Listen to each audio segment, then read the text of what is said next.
오늘 이삭의 우물이라는 제목으로 같이 말씀의 은혜를 나누도록 하겠습니다. 예. 어, 우리가 분명히 주인공은 바뀐 것 같아요. 그렇죠? 쭉 아브라함에 관한 이야기, 아브라함의 일생에 일어나는 이야기를 쭉 접하다가 오늘 분명히 이삭에 대한 이야기로 넘어왔는데도 우리가 뭔가 느낌적으로 느껴지는 게 있죠. 분명히 주인공은 바뀌었는데 사건은 또 반복되는 것 같은 그런 느낌들이 있습니다.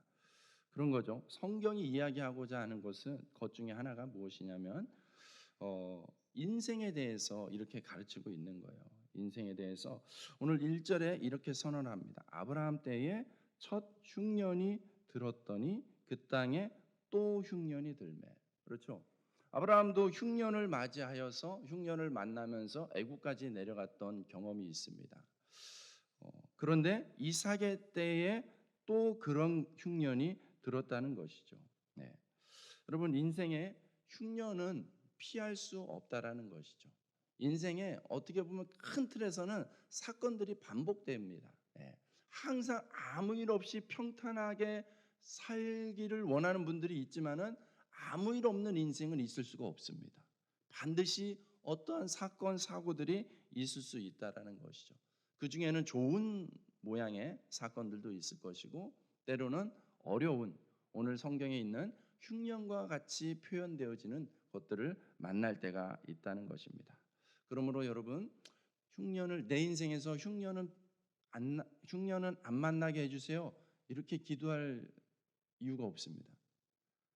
흉년은 반드시 옵니다. 그러므로 지혜롭게 기도한다라는 것은 흉년을 만났을 때에 지혜롭게 대처할 수 있도록 그렇게 기도하는 것이 마땅히 지혜로운 기도인 줄로 믿습니다. 네.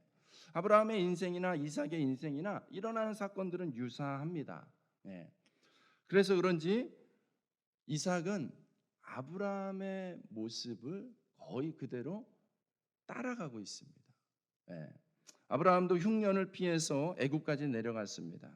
또 이삭도 짐을 챙겼습니다. 짐을 챙겨서 떠나려고 합니다. 그때 하나님께서 그에게 땅을 지시해 주면서 거기까지 머무르라고 합니다. 애굽까지 내려가지 말라고 합니다.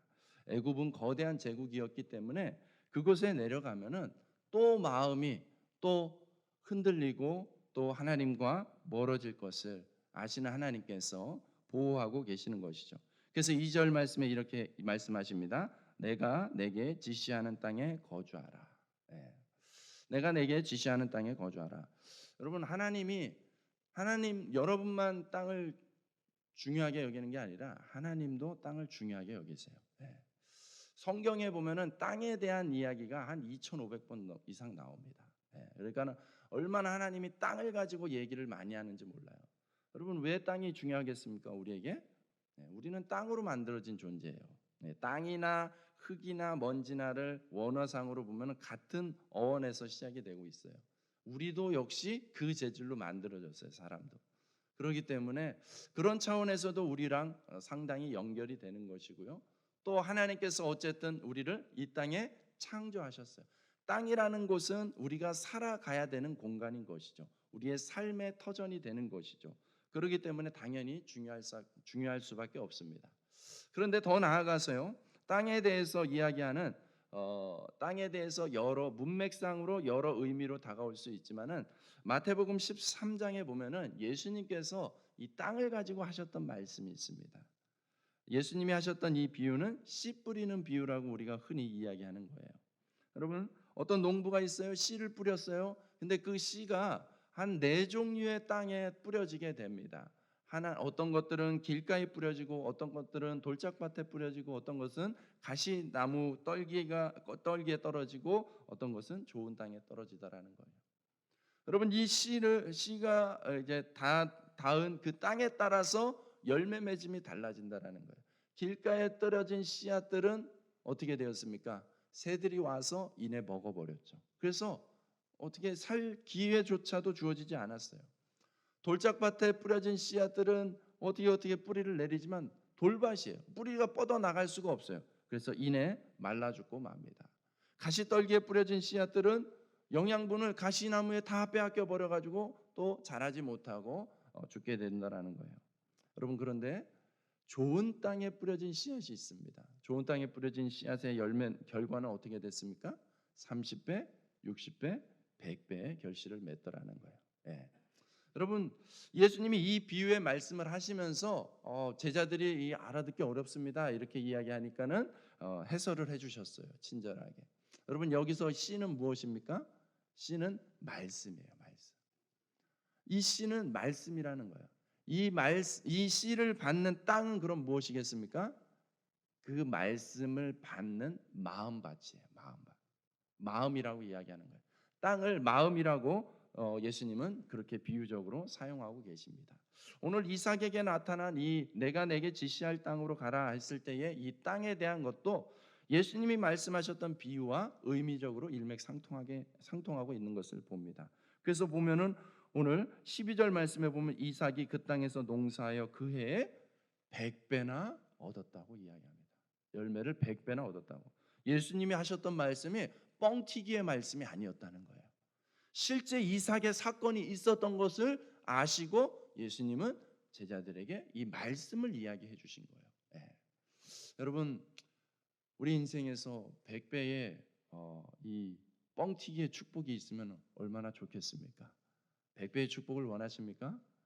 네, 원치 않으시나 봅니다. 저는 100배의 축복을 원합니다. 하나님 제게 100배의 축복을 주십시오. 네. 여러분에게도 100배의 축복이 있기를 원합니다. 네. 여러분, 이것이 성경이 이야기하고자 하는 거예요. 네.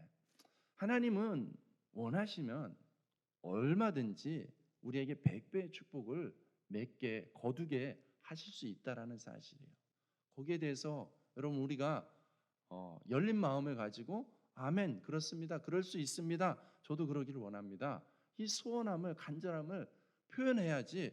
하나님 앞에서 체면 차리면 큰일 납니다. 하나님 앞에서 체면 차리면 네 말대로 되리라 이렇게 될 거예요. 여러분 보십시오. 말씀에 대해서 어떻게 반응하느냐에 따라서 그것이 우리에게 축복이 될 수 있다라는 거예요. 예수님이 하고자 하시는 말씀이 그랬고 하나님은 오늘 이삭에게 가르치고자 하는 말씀이 그랬던 것입니다. 이삭은 분명히 알고 있어요. 이곳에서 이 브엘세바에서부터 길을 따라서 내려가면은 애굽까지 동달한다는 것은, 애굽은 나일강이 있기 때문에 사시사철 비옥한 곳이에요. 거기는 웬만하면은 흉년이라는 것이 있을 수 없는 곳이 애굽 땅이라는 것을 잘 알고 있어요. 특별히 아버지를 따라서, 아버지를 통해서 이 애굽 땅에 대한 그 사건이 어떤 사건들이 있었는지 잘 알고 있잖아요. 그랬던 이삭이에요. 그렇기 때문에 여러분, 원래 이삭은 거기까지 내려가려고 했을지 몰라요. 하나님이 그 걸음을 멈추게 하시고 너는 여기까지다, 여기서 멈추고 여기서 지내도록 하여라 하셨던 이 말씀에 이삭이 순종했다라는 거예요. 그것이 중요한 것이죠. 하나님의 말씀이 들릴 때에, 하나님의 말씀이 보여질 때에 여러분, 순종하는 자에게 하나님이 축복을 약속하고 계시다는 사실이에요.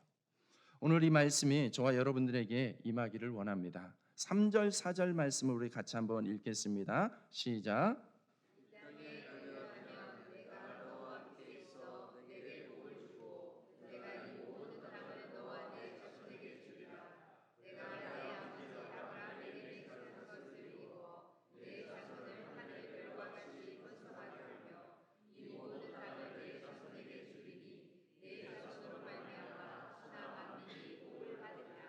아멘. 네. 여러분, 이 말씀 또한 그죠? 또 반복되는 느낌이잖아요. 하나님과 아브라함 사이에 맺어졌던 언약이 지금 이렇게 흘러오고 있는 것을 봅니다. 이삭에게도 동일하게 흘러가고 있다라는 것이죠. 그러므로 하나님의 축복은 하나님이 아브라함과 언약을 맺을 때에 아브라함과만 맺은 게 아니라고 말씀드렸죠. 아브라함의 자녀들, 자손들과 함께 그 언약을 맺은 거예요. 그러므로 아브라함의 축복이 이삭에게도 흘러가는 것이고 아브라함의 후손인 저와 여러분들에게도 동일하게 흘러가는 언약의 말씀인 줄로 믿습니다. 예. 여러분, 이렇게 우리가 축복의 장면을 보고 축복을 또 사모해야 되는데, 여러분 참 성경이 정말 진리인 것이 무엇이냐면, 여러분 이 좋은 것만 표현해도 충분할 텐데 그렇지 않아요. 오늘 보면은 이삭이 그랄에서 그 아버지 아브라함이 했던 실수를 그대로 답습하고 있는 걸 보여줍니다. 이번에는 아내 리브가이죠. 리브가를 또 누이라고 속이고 그렇게 반응하고 있는 모습들, 아버지의 실수를 그대로 또 따라가고 있는 모습들을 봅니다. 우리가 이와 같은 모습을 볼 때에 여러분 정말 우리 부모 세대가 얼마나 중요한지를 다시 한번 깨닫게 되는 거예요. 좋은 것이든 안 좋은 것이든 우리의 자녀들이 다 보고 있다라는 거예요. 예. 참 신기하죠. 네. 제가 엄지발가락이 좀 큽니다. 제 엄지발가락이 다른 발가락에 비해서 유난히 좀 큰 편이에요. 예. 그래서 다른 사람하고 봤을 때도 좀 특징적이에요. 근데 희한하게 우리 아이들이 발가락을 똑같이 닮았네요. 예. 그런 거죠. 예. 그런 거예요. 이 놀라운 자연의 이 질서의 법칙이 있는 거죠. 예. 자녀들이 희한하게도 부모의 모습을 가르치지 않아도 그렇게 따라갑니다. 그래서 우리가 그런 말들 하잖아요. 부모의 뒷모습을 보고 우리 자녀들이 자란다고요. 부모들이 하는 모습을 다 지켜보고 있다는 거예요. 가르친 적이 없어요. 그런데 그것을 그대로 따라하는 거죠. 오늘 아브라함과 이삭의 모습을 통해서 보면은 동일하게 그렇게 나타나는 것을 봅니다. 그래서 여러분 우리는 항상 이 긴장감을 가져야 되는 거예요. 부모로서 우리는 영향력을 가지고 있다라는 것. 누구에 대한? 자녀의 삶에 대한 영향력을 가지고 있습니다. 그래서 우리가 어떻게 살아가느냐는 그 삶의 어떤 행위의 결과를 우리만 먹고 끝나는 것이 아니라 안타깝게도 우리의 자녀들에게까지 흘러간다라는 거예요. 그러니까 여러분 우리의 자녀들을 생각하더라도 여러분 우리의 모습이 얼마나 영적으로 중요한지 깨어 있어야 되는지를 보여주고 있습니다. 또 이삭의 이 삶을 통하여서 우리에게 말씀하시고자 하는 것이 우리가 잘 될 때에 높아질 때에 더 잘해야 된다라는 것을 교훈적으로 보여주고 있습니다. 14절 말씀에 보면은 이삭이 이제 100배의 축복을 받고 마침내 거부가 되었습니다. 그랬을 때 주변의 반응이 14절에 양과 소가 떼를 이루고 종이 심히 많으므로 블레셋 사람이 그를 시기하여. 예. 그렇죠. 우리가 은혜 받을 때 일이 잘 될 때에 시기하는 세력이 있습니다. 그렇죠. 예전에 보면은 참 희한하게도 부흥회를 참석하거나 뭐 이렇게 기도원을 갔다 오거나 하면은 꼭 은혜 받고 내려오면은 그 집에 도착하는 그 사이에 꼭 한번 다툼이 생기더라고요. 희한하죠. 예.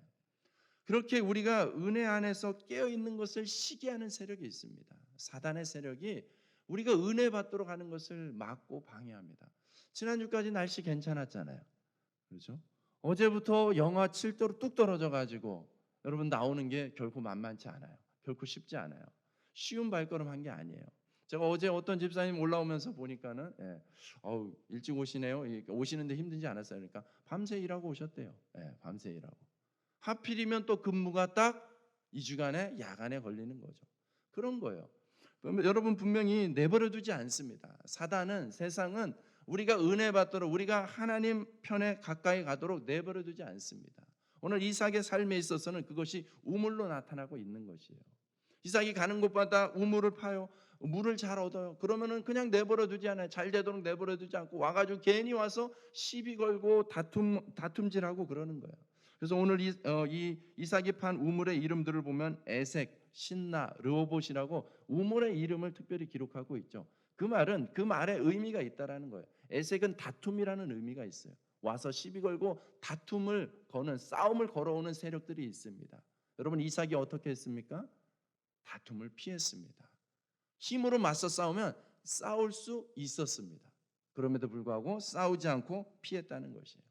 여러분 신나라는 우물의 이 어근은 사탄이라는 어근과 똑같습니다. 그러니까는 여러분 이 성경이 보여주고 있는 것이죠. 영적인 싸움이 있다라는 것을 보여주고 있는 거예요. 여러분이 넘어지도록 여러분이 은혜 받은 걸 쏟아내도록 하는 여러분 삶 속에서 틈을 노리고 공격해오는 사단의 공격들이 있습니다. 여러분 지혜롭게 깨어있기를 주님의 이름으로 축복합니다. 싸우지 마십시오. 괜한 것으로 싸우지 마시고 사단에 대해서는 영적으로 우리가 싸움을 해야 되지만은 그 외에 보여지는 것들로 인하여서 싸움에 휘말리지 마십시오. 그렇게 피할 때에 양보할 때에 져주는 삶을 살 때에 르호봇의 축복이 우리에게 임하는 줄로 믿습니다. 르호봇은 무엇입니까? 여호와께서 넓히셨다라는 거예요. 여호와께서 확장시키셨다는 거예요. 여러분, 이삭은 이 르호봇의 우물을 파고 나서 깨닫습니다. 내가 다시 돌아갈 때가 되었구나. 다시 하나님의 은혜의 자리로, 예배 자리로 다시 돌아갈 때가 되었구나. 하나님 안에 있을 때에 이 지경이 이런 괜한 시비와 싸움으로부터 보호되고 확장되어지는 은혜가 있구나라는 것을 깨닫는 것이죠. 그래서 이삭이 다시 힘을 얻어서 그랄 골짜기, 아까 지도에서 보여줬던 지중해 연안에 있는 그 비교적 비옥한 이 땅을 버려두고 다시 척박한 해발 900m가 넘는 이 부엘세바라는 곳으로 올라가게 되는 곳이에요. 여러분, 부엘세바는 어떤 곳입니까? 또 이삭의 기억 속에 있죠. 아버지 아브라함이 하나님의 이름을 부르며 하나님께 제단을 쌓았던 곳, 예배했던 곳, 그 예배의 삶을 다시 그리워하면서 회복하면서 이삭이 부엘세바로 올라온다라는 거예요. 여러분, 그러는 것이에요. 여러분, 우리는 분명히 이 건물로서의 예배당 안에만 머물 수는 없습니다. 시간이 되면 여러분 또 이제 나가셔야 되죠. 나가서 또 출근하셔야 되고 또 가정을 돌봐야 되고 우리에게는 또 이 땅을 살아가야 되는 또 삶이 펼쳐집니다. 그곳에서 또 여러분 열심히 또 대적하는 세력들과 맞서서 싸워야 될 때도 있고 피해야 될 때도 있고 또 믿음의 반응을 해야 될 때가 있습니다. 그랬을 때에 또 살다 보면은 지치고 힘들 때도 있습니다. 여러분, 그럴 때 기억하십시오. 은혜의 자리가 있다는 것을 기억하시고, 여러분, 이곳이 예배하는 자리입니다. 물론 삶에서도 예배를 하셔야 되지만 여러분, 이곳에서 함께 모여서 예배할 수 있는 우리에게 이 축복이 주어져 있다라는 거, 우리에게 이곳이 부엘세바와 같은 곳이 되어야 될 줄로 믿습니다. 25절 말씀이에요. 25절 말씀 한번 제가 읽어드립니다. 이삭이 그곳에 제단을 쌓고 여호와의 이름을 부르며 거기 장막을 쳤더니 이삭의 종들이 거기서도 우물을 받더라. 아멘. 여러분, 이삭이 부엘세바에 올라와서 제단을 쌓고 여호와의 이름을 부르는 거예요. 그랬더니 그곳에서 다시 우물을 주셨다는 거예요. 이렇게 하나님 은혜의 자리에 있으니까 어느새 상황이 역전되었습니다. 그 앞에까지 이삭은 계속 그랄에서 시달렸잖아요. 그랄의 원주민들, 그 블레셋 사람들에 의해서 시달리고 괴롭힘 당하고 그렇게 살았어요. 그런데 여러분, 부엘세바에 올라와서 다시 하나님과의 관계를 회복하니까 어느새 상황이 역전이 되었습니다. 그 뒤에 26절 말씀을 보십시오. 아비멜렉이 그 친구 아웃삭과 군대장관 비골과 더불어 그랄에서부터 이삭에게로 올라옵니다. 이삭에게 찾아옵니다. 그리고 29절에 보면 너는 우리를 해하지 말라. 이는 우리가 너를 범하지 아니하고 선한 일만 내게 행하여 내가 평안히 가게 하였음이니라. 이제 너는 여호와께 복을 받은 자니라. 아멘.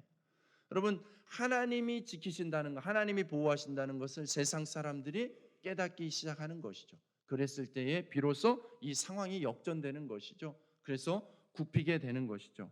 여러분, 하나님은 우리의 상황을 역전시키시는 분인 줄로 믿습니다.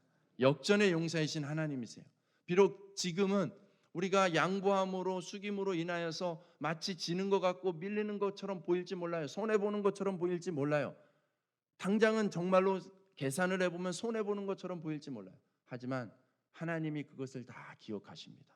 그리고 부엘세바에서 깨어있을 때에 하나님께서 이 상황을 반드시 역전시키시고 100배로 갚아주실 줄로 믿습니다. 오늘 그러한 축복을, 그런 하나님의 그런 인도하심을 여러분 우리가 이 자리에서 다시 한번 사모하며 나아갔으면 좋겠습니다.